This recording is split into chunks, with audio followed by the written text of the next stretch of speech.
মিষ্টি কুমড়া শাকের এই রেসিপিটা বাড়িতে থাকলে পরিবারের লোকজন আপনার প্রশংসায় ভাসবে। তো এখানে আমি দেখেন গাছ থেকে টাটকা মিষ্টি কুমড়া শাক তুলে নিচ্ছি। তো যেহেতু টাটকা মিষ্টি কুমড়া শাক, তাহলে কিন্তু এর স্বাদ হবে দ্বিগুণ। এই মিষ্টি কুমড়া শাকে কিন্তু কোনো কীটনাশক সার ব্যবহার করা হয়নি। তো আমি এখানে জ্বালা জ্বালা যে পাতাগুলো আছে সেগুলো তুলে নিচ্ছি। অবশ্যই কিন্তু এই রেসিপিটা বানাতে গেলে মিষ্টি কুমড়ার একদম জ্বালা পাতাগুলো লাগবে। আর আমার চ্যানেলে কিন্তু সব সময় নিত্য নতুন রেসিপি শেয়ার করা হয়। তো এই তো দেখেন আমার এখানে মিষ্টি কুমড়া শাক পাতা কিন্তু তোলা হয়ে গেছে।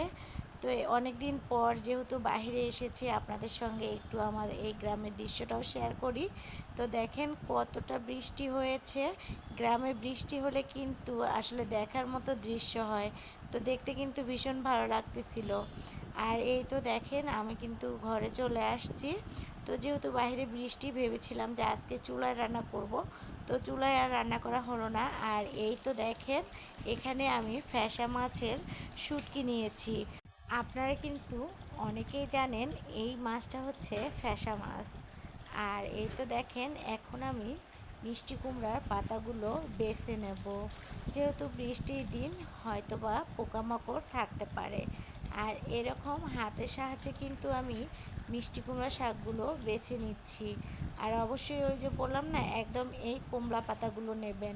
ভিডিওটি একদমই স্কিপ করবেন না, তাহলে বুঝতে পারবেন না আজকে আমি এই মিষ্টি কুমড়া শাকের রেসিপিতে কি কি উপকরণ দেব। এখানে শুধু আপনাদের সাথে তো শুটকি মাছটাই দেখালাম। আর এই তো দেখেন এখানে হচ্ছে কুমড়া শাক পাতাগুলো কিন্তু আমার বেছে নেওয়া হয়েছে। এখন আমি হাতের সাহায্যে কিন্তু ছিঁড়ে নেব। আপনারা চাইলে কিন্তু বটি বা হচ্ছে চাকু দিয়ে কেটে নিতে পারেন। তো আমার কাছে হাতেই আর কি সহজ মনে হচ্ছে, তার জন্য আমি হাত দিয়ে ছিঁড়ে নিচ্ছি। আর যেদিন আমি এই মিষ্টি কুমড়া পাতার রেসিপিটা রান্না করি ফ্যাসা মাছের শুটকি দিয়ে, সেদিন কিন্তু আমার পরিবারের লোকজন এতটাই খুশি হয় আর তাদের মুখে আমার প্রশংসা বেড়ে যায়। তো এখানে আমি শুটকি মাছের মাথাগুলো কিন্তু ফেলাই দেব। সবসময় ফ্যাসা মাছের শুটকিতে কিন্তু দেখবেন মাথায় পাথরের মতো থাকে। তো এখানে আমি দেখেন কি কি উপকরণ নিয়েছি: রসুন, আদা, কাঁচামরিচ, কাঁচা পেঁয়াজ। আর এই তো এখানে আমি কিন্তু 6টা শুকনো মরিচ দিয়ে দিলাম। এরপরে দিয়ে দিলাম 1.5টা হচ্ছে রসুন। এরপর 1 চিমটি আদার ফালি। এরপর দিয়ে দেব হালকা করে একটু জিরা। এরপরে আমি কিন্তু দিয়ে দেব শুটকি মাছগুলো। তো ওই যে বললাম না, ভিডিওটি একদমই স্কিপ করবেন না, তাহলে বুঝতে পারবেন না এই রেসিপিটা আমি কিভাবে তৈরি করেছি।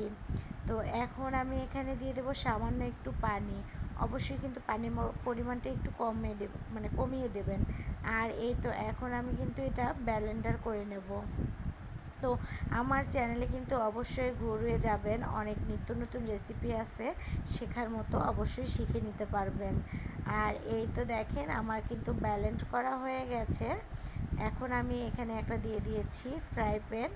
তো এরপরে আমি ফ্রাই প্যানে দিয়ে দেব সরিষার তেল। আর অবশ্যই মিষ্টি কুমড়ার এই রেসিপিটা যখন রান্না করবেন, অবশ্যই কিন্তু এখানে সরিষার তেলটা ব্যবহার করবেন। তো আমার কিন্তু সরিষার তেলটা খুব ভালো করে গরম হয়ে গেছে।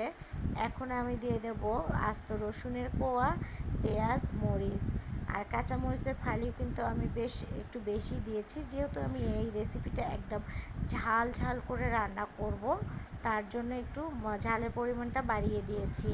তো এখন হচ্ছে আমি এগুলো কিন্তু খুব ভালো করে ভেজে নেব। তো আমার এই রান্নার ভিডিওটি যদি আপনাদের কাছে ভালো লেগে থাকে, তাহলে অবশ্যই কিন্তু শেয়ার করে দেবেন। আর একটা শেয়ারে হয়তো বা অন্যরাও আমার এই ভিডিওটা দেখতে পারে। তো দেখেন এখানে কিন্তু আমার রসুন, পেঁয়াজ, কাঁচামরিচটা ভাজা হয়ে গেছে। আমি কিন্তু একদম বাদামি কালার করে ভেজে নিয়েছি। এরপরে আমি বেটে রাখা মশলাসহ শুটকিটা দিয়ে দিলাম। দিয়ে কিন্তু এখন খুব ভালো করে আগে কষাতে হবে। তার আগে আমি দিয়ে দেব হলুদের গুঁড়া, এরপর দিয়ে দেব স্বাদ মতো লবণ, এরপর আমি দিয়ে দেব হালকা করে মশলা গুঁড়া। অবশ্যই কিন্তু একটু মশলা গুঁড়া দিয়ে দেবেন, তাহলে এর ফ্লেভারটা কিন্তু অনেক সুন্দর আসবে। আর এই তো দেখেন এখন কিন্তু আমি এখানে এগুলো খুব ভালো করে নেড়ে চেড়ে নিচ্ছি। তো ভালো করে কিন্তু এই মশলাটা আর শুটকি মাছটা কষাতে হবে। হয়তোবা অনেকে বলবেন, আপু আপনি তো শুটকি মাছটা ভেজে নিলেন না? যেহেতু আমি এখানে ভাজা ভাজা করে নেব, তার জন্য আমি কিন্তু শুটকি মাছটা ভেজে না নিয়ে কাঁচাই ব্লেন্ডার করে নিয়েছি। আর এই তো দেখেন আমি কিন্তু খুব ভালো করে কষিয়ে নিচ্ছি। আর যত করে ভালো করে কষাবেন ততই কিন্তু এর একটা দারুণ সুঘ্রাণ বের হবে। আর এই তো দেখেন আমার কিন্তু এগুলো কষা হয়ে গেছে। এখন আমি দিয়ে দিচ্ছি মিষ্টি কুমড়ার পাতাগুলো। তো ওই যে বললাম না, বাড়িতে একবার হলে কিন্তু এই মিষ্টি কুমড়ার রেসিপিটা তৈরি করে দেখবেন, পরিবারের লোকজন চেটে পুটে খেয়ে নেবে, এতটাই টেস্টি এবং মজাদার। এরপর আমি শাকগুলো কিন্তু এখানে একটু খুব ভালো করে কষিয়ে নেব নেড়েচেড়ে নিয়ে। অবশ্যই কিন্তু শাকটা কষিয়ে নিতে হবে খুবই ভালো করে। তো দেখেন আমার কিন্তু এখানে শাকটা প্রায় কিন্তু কষানো হয়ে গেছে, ঠিক আছে। আর দেখেন কতটুকু হয়ে গেছে, এতটুকু হলে কিন্তু অনায়াসে 6 থেকে 7 জন লোক খেতে পারবে, তাতে কোনো একদমই সমস্যা হবে না। তো কষানোর পরে এখানে আমি কিন্তু দিয়ে দিলাম পানি অ্যাড করে। অবশ্যই কিন্তু পানির পরিমাণটা আপনারা বুঝে শুনে দিয়ে দেবেন। তো এরপরে হচ্ছে আমি কিন্তু এখন ঢেকে দেব, ঢেকে দিয়ে তো অবশ্যই অপেক্ষা করতে হবে। আর এই তো দেখেন আবারও চলে আসলাম, ঢাকনাটা এখন তুলে দেখি কী অবস্থা। তো দেখেন পানিটা কিন্তু প্রায় শুকিয়ে যাচ্ছে, আর আমি কিন্তু চুলাটা একদম লো হিটে রেখেছি, কারণ শাকটা কিন্তু খুব ভালো করে সিদ্ধ করে নিতে হবে। আর এতটা ফ্লেভার বের হয়েছে, মনে হচ্ছিল যে এক্ষুনি গরম ভাতের সাথে খেয়ে ফেলি। তো যাই হোক, এদিকে আবারও কিন্তু আমি ঢেকে দিলাম। আর এই তো দেখেন পানি কিন্তু একদম শুকায় গেছে। এখন কিন্তু আমি এটাকে খুবই ভাজা ভাজা করে নেব, ঠিক আছে। যত ভাজবেন ঠিক ততটাই কিন্তু এই রান্না থেকে তেল বের হবে। তো আমি কিন্তু আরেকটু জিরার গুঁড়া অ্যাড করে দিলাম। জিরার গুঁড়া অ্যাড করে দেওয়ার কারণে কিন্তু এর স্বাদ হবে 3 গুণ। তো আবারও আমি কিন্তু এই যে উল্টে পাল্টে নিচ্ছি, খুবই ভালো করে কিন্তু এগুলো শুকায় নিতে হবে ঝোলটা।